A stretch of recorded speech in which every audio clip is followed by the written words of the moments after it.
All right, what's up, guys? So today's going to be more of an educational video. I know you clicked on the title. How could you possibly get lean and muscular, get into the best shape of your life by working out 2 times a week, 30 to 45 minutes? That's a lie. Here, I've done that for the past 2 years. Now, granted, I've been working out way before that. I've been working out for like a total of like 6 years now. I started my fitness journey in 2020, where I started going to the gym, right? Here's my story before I get into the video, and I'll give you all the information that you need. So when I started and I started working out, anything was gonna, like, if I did anything, it was gonna build muscle regardless, because I was skin and bones. I was skin and bones. I was insecure about my looks. I didn't like how it didn't make me feel masculine, I guess. I wasn't a man of my word. I kept running away from responsibilities, things like that. So I got tired of that shit. So in order to change my physique, I went to the gym because that's what everybody said, right? Now here's how you can do that in two times a week, and this is assuming upper body, okay? I'm not clickbaiting. This is assuming that you're only doing upper body. And obviously, you're a man, you want to pay attention to your upper body more than your legs. But I still recommend legs. But that's not the point of the video. So how you can get lean and muscular, and just a caveat, this is not a quick fix solution. It just depends on your genetics, depending how hard you're training, depending on all other variables. And I'm going to list all the variables, okay? So number one is you got to focus on compound movements. And I'm sure you heard of that. So this would be something like a bench press, pull-ups, rows, things that hit multiple muscle groups. So if you're doing something like triceps and biceps for your arms, those aren't compound lifts. Those are single joint actions. So if you're just doing this, you're only working around the elbow joint. If you're doing a bench press, you're working around the elbow joint and the shoulder joints, all right, for chest, shoulders, and triceps. So that's how you can cut down the time that you need instead of working out for like 60 plus minutes, because maybe you don't got a lot of time in your day. You have a career, you're busy, you have other responsibilities. You don't want to spend all your time in the gym, or you got kids. This is something that you can do regardless if you get kids. I train my clients all the time who have kids, and they train for 45 minutes typically, but I would challenge it even more, and they could probably get in the best shape of their lives doing 30-minute workouts, 20 to 30-minute workouts. Obviously, that wouldn't be ideal, but you get what I mean. So the first thing is compound lifts. Number two is you superset them.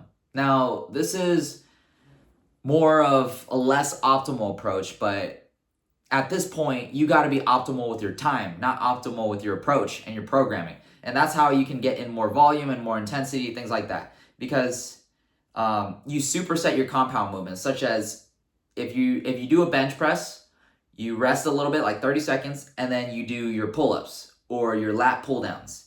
So how I would structure it is you do your bench press, which is a horizontal press. A horizontal press, and then you pair it with a vertical pull. So there's 4 movements that you got to prioritize in an upper body program in order to make it the most optimal.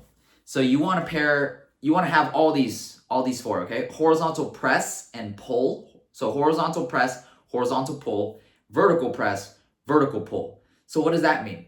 So any exercise that is a horizontal press, which is a bench press, which is a chest press machine, a dumbbell bench press, things like that. A horizontal pull, so when you're pulling instead of pushing, so those are rows, those are anything where you bend over and you pull a dumbbell off of the ground.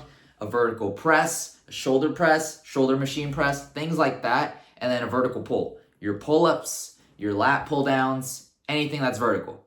So if you include all 4 of these necessary movements for upper body, not taking into account horizontal abduction, abduction. Sorry, I'm getting scientific with the terms, but if you just do those 4 movements, I guarantee you'll probably get into the best shape of your life, assuming that you've done everything in this video correctly. Okay? So that's number 2. You superset those movements. You superset so that you cut down on the time you don't spend more than an hour in the gym. Number 3, you train to failure. So you're pushing yourself. Don't worry about the rep ranges. You see online and, people recommending, oh, you got to do this a certain way, 4 to 6, like 8 to 12 for hypertrophy, 3 to 6 for strength. 1 to 4 for power. Like, don't worry about that if you're just trying to get into the best shape of your life. You're not an athlete. You're not trying to do yada, yada, yada.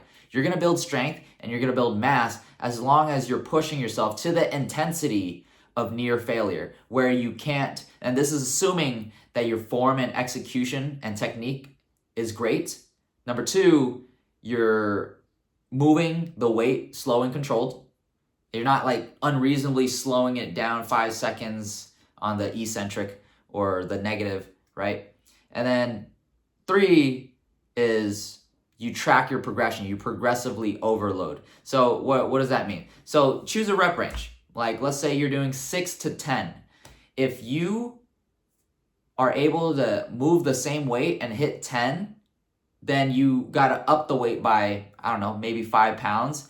And then you reset the rep ranges. So like if you did 10 on a previous weight, you add 5 more pounds and then you try to hit 6 of that weight. And then if you can hit 6 of that weight, then keep going until you hit 10 and then you just add more weight. So it's not all about adding more weight. You got to pay attention to your form. Does it break down? You got to pay attention to your speed of the execution of the lift, things like that. So if it feels easy or things like that, yeah, that's what I would recommend. Progressive overload. I know this is like very all over the place right now, but I'm just giving you a general rule to keep in mind. And then 4 is you got to eat enough. So when you're skinny, you got to eat enough. The reason why I was stuck for so long was because I was not feeling my body properly. I wasn't eating enough protein. Back then when I didn't know much about nutrition, I was getting stronger, but I would plateau around a certain state. And I also didn't push myself. I didn't progressively overload. I was stuck in the same routine for like 1 or 2 years. I kept doing the same thing. I was comfortable in the gym. Like I was showing up, but I wasn't pushing myself in the gym. And I also wasn't feeling my body correctly. So had I just combined those 2 things, because it's really simple, that's when my physique blew up. So 2 years ago, when I learned the knowledge, I decided to get discipline again and actually go to the gym with a better, more scientific approach. That's when my gains blew up. And that's how I was able to get into the best shape of my life. So that's pretty much it. I want to keep this video short. If you guys took some value away from that, please like the video, comment what you guys would like to see next, and subscribe. And obviously, this is not just an educational channel. This is more of like me documenting my journey as well, from when I was a skinny Asian kid who was addicted to playing video games. I still play video games. It's just a more healthy approach. And how I was able to change my life through fitness. So if you guys like that, like this video, you have any more questions, I can make some more videos on that. Peace out. You guys have a great one, okay?